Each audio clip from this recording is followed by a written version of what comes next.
Hi, and welcome to the latest episode of The Great Debate. He's Andy Cohen. I am Dave Vagnoni. Thanks for joining us. Our question for today, should annual performance reviews be abolished? Andy, what do you think? No, Dave. People need to know how they're doing. Now, you asked on an annual basis, should they be abolished? Yes, that was the question. The annual review, if left to its own devices, will not work. Sure. So he agrees with me. No, this episode's I don't, over. No, but people need to know how they're doing throughout the year. So Yeah. if you're depending just on the annual review to gauge and let people know how they're doing, then that's not going to be a successful process. So people need to be measured. They need to have clear goals, and I think a good way to do that is through the annual review. However, if you're only depending on the annual review, then you're doing it a little backwards. Yeah, the annual review is a lousy idea because you should be, as you would say that, as you just made very clear. If you do it once a year, that's not good. You need to have more frequent check-ins. Right. So why don't you just admit that the annual review is a bad idea? No, I don't, because that's a good time. And then let's have monthly meetings, monthly reviews. The annual review is a good time to lay out goals and to come up with objectives for the coming year. No. Now, then you have to check in and make sure things are happening to meet those objectives for the year. Why do we have to wait until the end of the year?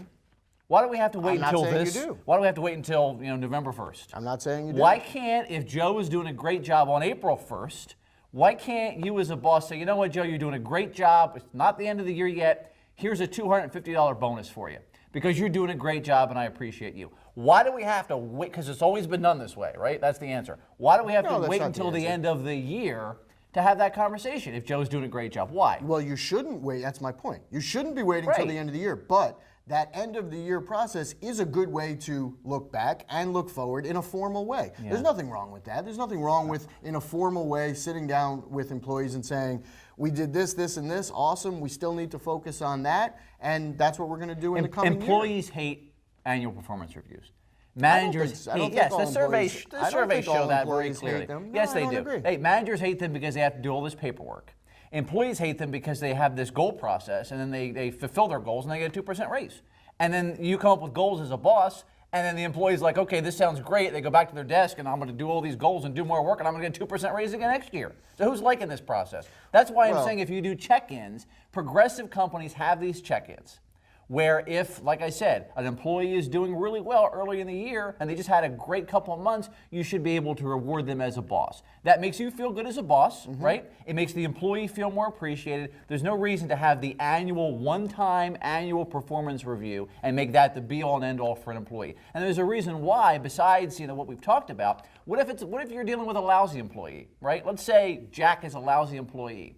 Why wait until the end of the year to tell him that? Well, if you're meeting with him every month, you're going to be able to weed him out. Or maybe Jack realizes he's not going to cut it, so he weeds himself out. Right. Isn't that better and more efficient for the company instead of this very static, cyclical, once a year, we're going to meet and talk about goals, and if you meet your goals from the last year, you're going to get a raise? No, see, that has to happen throughout the year anyway. If you as a manager are letting an employee go who's just go throughout the year, not meeting objectives and not doing what you expect them to do, and you're not talking about that, you're not doing your job as a manager. That means you're not managing effectively. So that's on you. That's not on the company's annual review process. That's on you as a manager. If you're not telling somebody that they're not doing well and you're just letting it happen, you're not doing your job. I think, Andy, you're coming around to the reality, which is that if you meet with employees every month, then you don't have to have this big annual performance review that everyone dreads. Because if you meet and you have these check-ins, like good companies are doing right now, the Gaps and the Adobes, it's out there, right? Companies are trying this, and they're retaining good employees by trying this metric, by trying this measure. Why go through the rigmarole? Why go through that static process? Because it's good to have a formal process. But you could do it every month. You should be You could doing, be setting you goals. should be doing things every month. Everything you can accomplish in an annual review, Andy, you could do in a monthly check-in. I don't agree because companies won't do it. They won't do it. Why? Because they're not progressive. Okay, maybe, but if there isn't a formal process, no. If so if you want to be a not progressive company, go with Andy. If you want to be progressive, then you should get away from the annual review. If you don't have some sort of formal process, then I don't think you're doing. I think you're doing a disservice as a company. You're not, because then it won't be formalized, and then people will forget to do it because they get busy.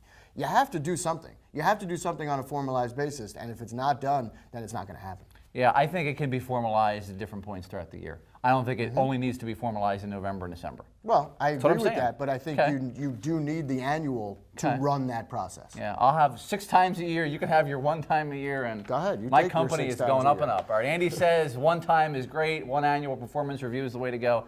I say no. There are better ways out there. Tell us what you think. Send us a tweet at ASI Central. For Andy, I'm Dave. Thanks for watching The Great Debate.